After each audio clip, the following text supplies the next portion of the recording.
Ever since they had taken the offensive, the legions had dealt a punishing string of blows to the Germanic tribes. Entire villages and towns had been wiped out, with pillaging, burning, and mass slaughter creating a wasteland beyond the Rhine. The campaigns at the end of 15 AD in particular had seen a massive assault by the legions which had pushed Arminius deep into the forests of the east. However, with winter approaching, the Romans had finally been forced to relent and were now receding like a tide back to their bases on the frontier. This critical moment opened a window of opportunity for Arminius. At the long bridges, he had managed to trap 4 legions upon their retreat against the marshes and once again made ready to repeat his master stroke of Teutoburg Forest. The tribes had suffered long enough at the hands of the invader. Here, they would make the Romans pay. Here, they would renew the hope of victory.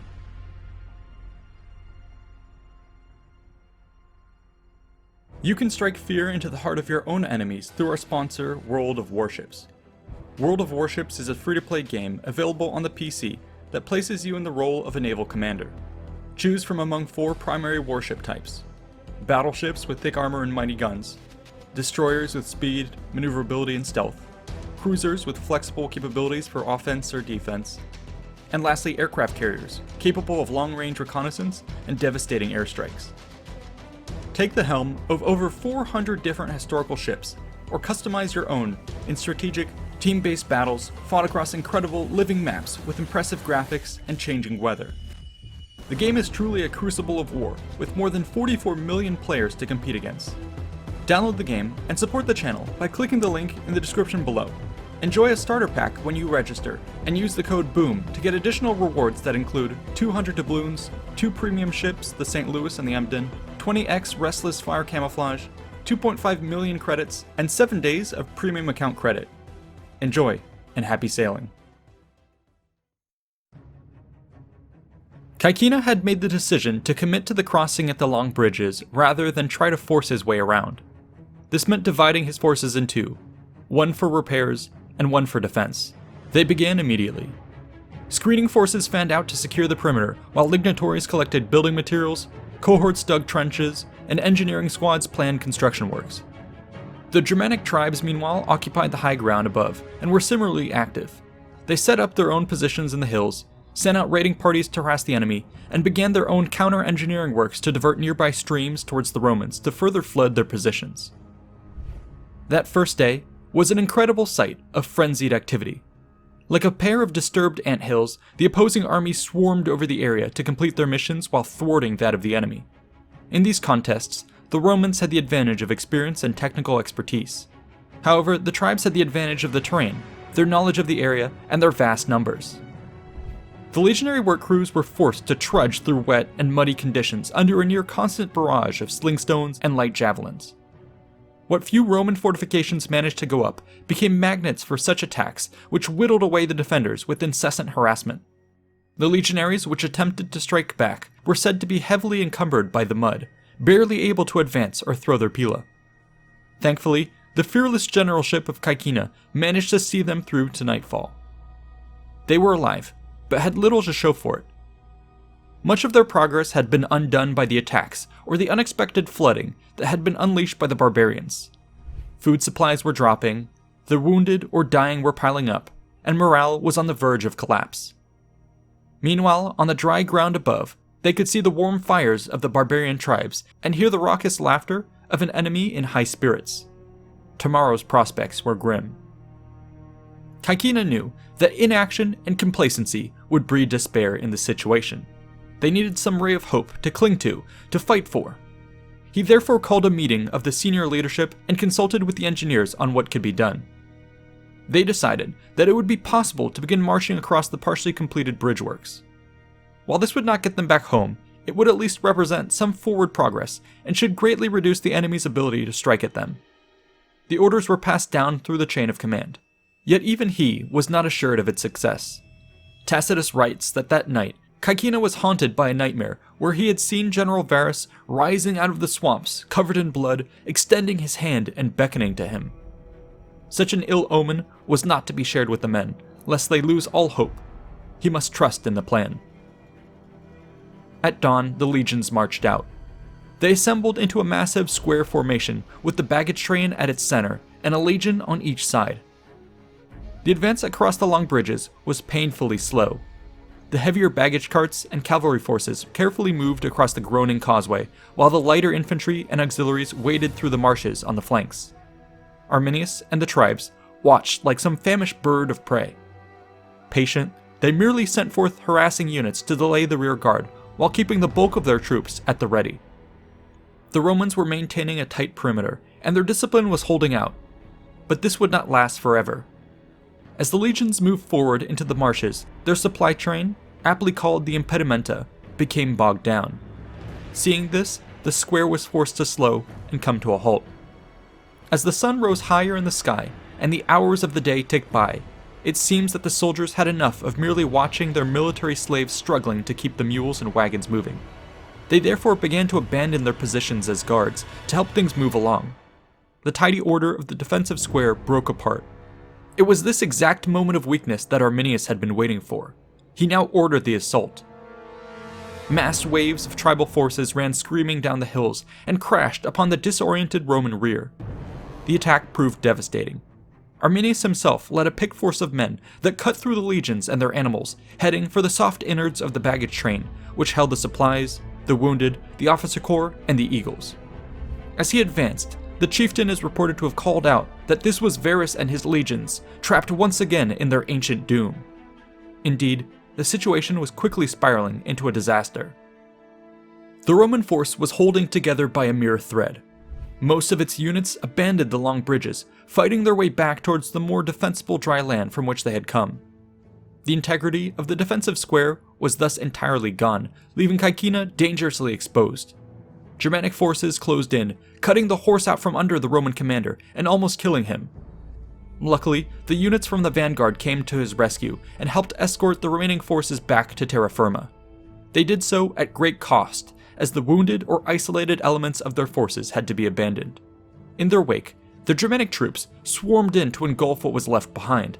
They took prisoners, killed stragglers, and raided the abandoned tools, tents, supplies, and valuables that clogged the sunken battlefield. Perhaps the only silver lining to be had was that this led the barbarians to lose their own cohesion, which allowed the Romans the time they needed to regroup. The surviving legions had escaped the defeat with the eagles and not much else.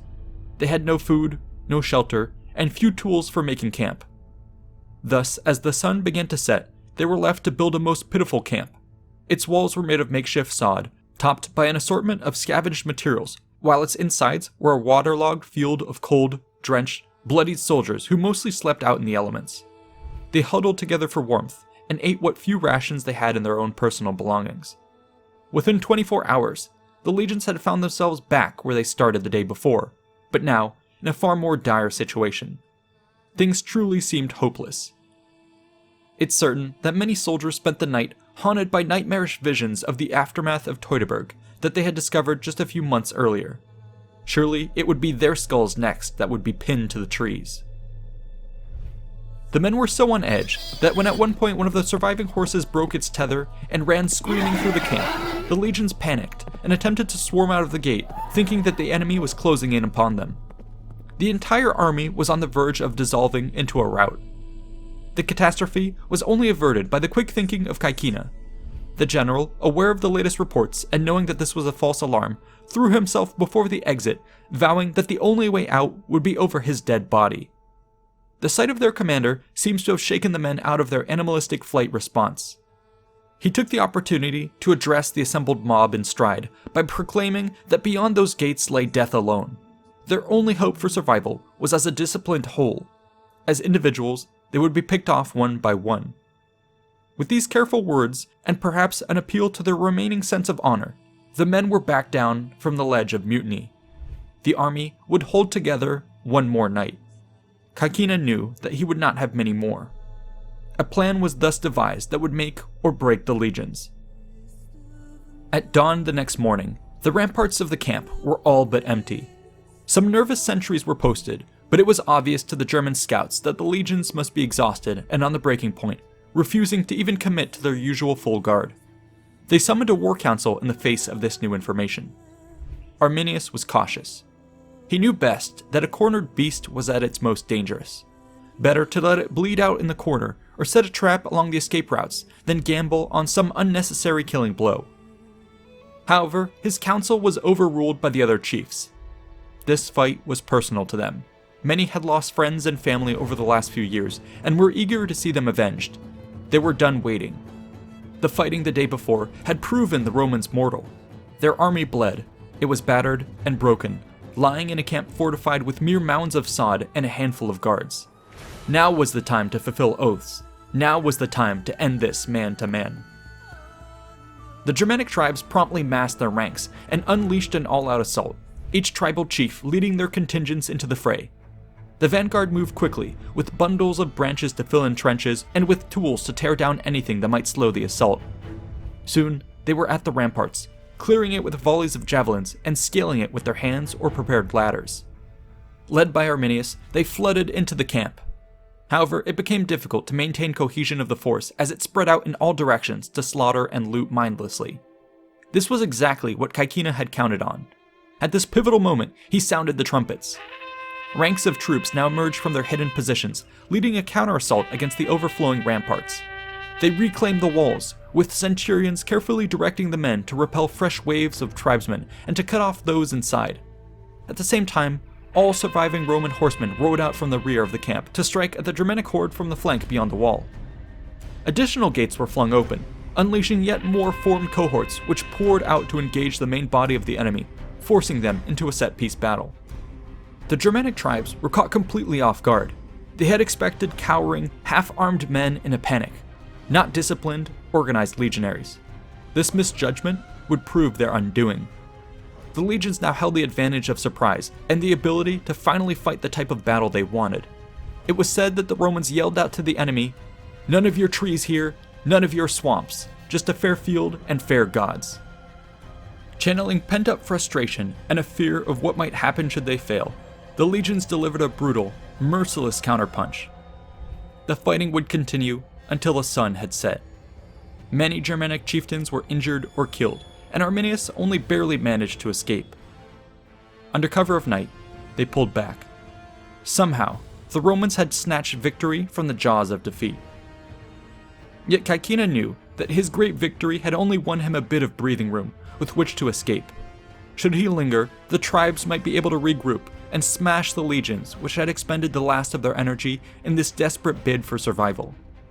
He therefore ordered them to march out immediately for the Rhine.